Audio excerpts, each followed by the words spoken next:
स्तोत्रसंहिता 21. शत्रूच्या तावडीतून सुटल्याबद्दल उपकार स्तुती. नमस्कार प्रिय बंधूंनो आणि भगिनींनो, आज आपण परमेश्वराच्या पवित्र वचनातून स्तोत्रसंहिता 21 मनापासून मनन करणार आहोत.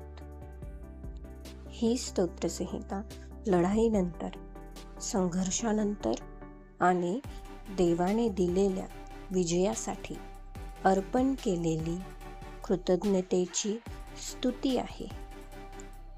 चला शांत मनाने प्रभूच्या उपस्थितीत प्रवेश करूया.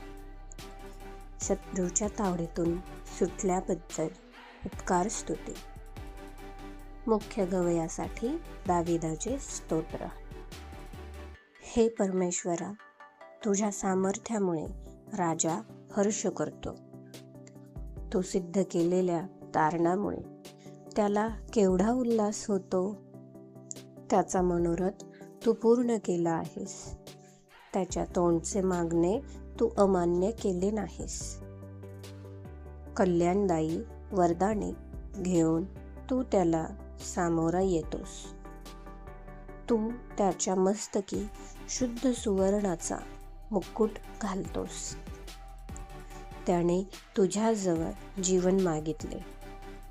तू त्याला युगानुयुगाचे दीर्घ आयुष्य दिलेस. तू सिद्ध केलेल्या तारणाने त्याचा मोठा गौरव होतो. तू त्याला प्रताप व महिमा ह्यांनी भूषित करतोस. त्याने सर्व काळ आशीर्वादाचा साठा व्हावे असे तू करतोस. तो त्याला आपल्या समक्षतेने अत्यानंदित करतोस. कारण परमेश्वरावर राजाची श्रद्धा आहे. परात्पराच्या कृपेने तो ढळणार नाही. तुझे सर्व वैरी तुझ्या हाती लागले. तुझे सर्व द्वेष्टे तुझ्या उजव्या हातात पडतील. तू प्रकट होशील तेव्हा तू त्यांना जळजळीत भट्टीसारखे पेटवशील. परमेश्वर आपल्या क्रोधाने त्यांना ग्रासील. अग्नी त्यांचा संहार करेल. त्यांची संतती पृथ्वीवरून व त्यांचे बीज मानवजातीतून तू नाहीसे करशील. कारण त्यांनी तुझे अनिष्ट चिंतले. त्यांनी युक्ती योजली, परंतु ती त्यांना साधायची नाही. कारण तू त्यांना पाठ दाखवण्यास लावशील. तू आपल्या धनुष्याची दोरी ओढून त्यांच्या मुखावर नेम धरशील. विजयातला आनंद. आता या स्तोत्रसंहितेच्या सुरुवातीलाच दिसणाऱ्या आनंदाकडे आपण वळूया. स्तोत्रकर्ता म्हणतो, राजा तुझ्या सामर्थ्यात आनंद करतो.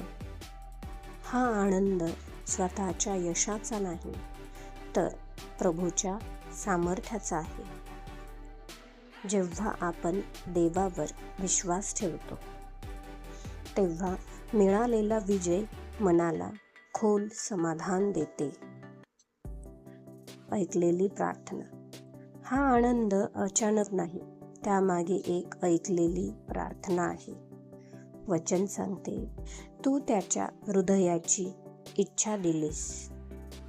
देव आपल्या लोकांच्या हृदयातील आक्रोश ऐकतो. कधी कधी उत्तर वेगळ्या मार्गाने येते, पण देव कधीही दुर्लक्ष करत नाही. आशीर्वादांची वर्षा. प्रार्थना ऐकली गेल्यावर प्रभू कसा आशीर्वाद देतो ते आता पाहूया. देवाने राजाला सन्मान, किरीट आणि आयुष्य दिले. हे आपल्याला शिकवते, देव फक्त संकटातून वाचवत नाही, तर जीवन आशीर्वादांनी समृद्धही करतो. देवावरचा विश्वास. हे सर्व शक्य झाले कशामुळे? याचे उत्तर पुढील वचनात आहे. राजा परमेश्वरावर विश्वास ठेवतो. परिस्थिती बदलते, लोक बदलतात, पण देवावरचा विश्वास स्थिर राहिला की जीवन ढळत नाही. देवाचा न्याय. देव प्रेमळ आहे, पण तो न्यायीही आहे, हे विसरू नका. स्तोत्रसंहिता देवाच्या न्यायाची घोषणा करते. जो देवाचा विरोध करतो त्याच्यावर न्याय येतो.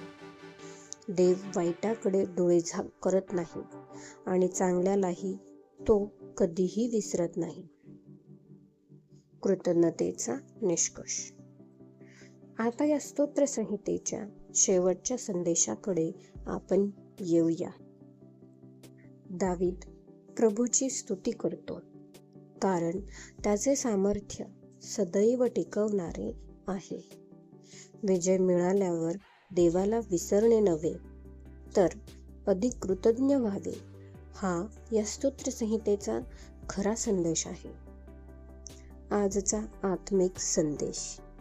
या क्षणी थोडं थांबा आणि स्वतःला विचारा, आपल्या जीवनात जे काही चांगले घडले आहे त्यासाठी आपण देवाचे आभार मानतो का?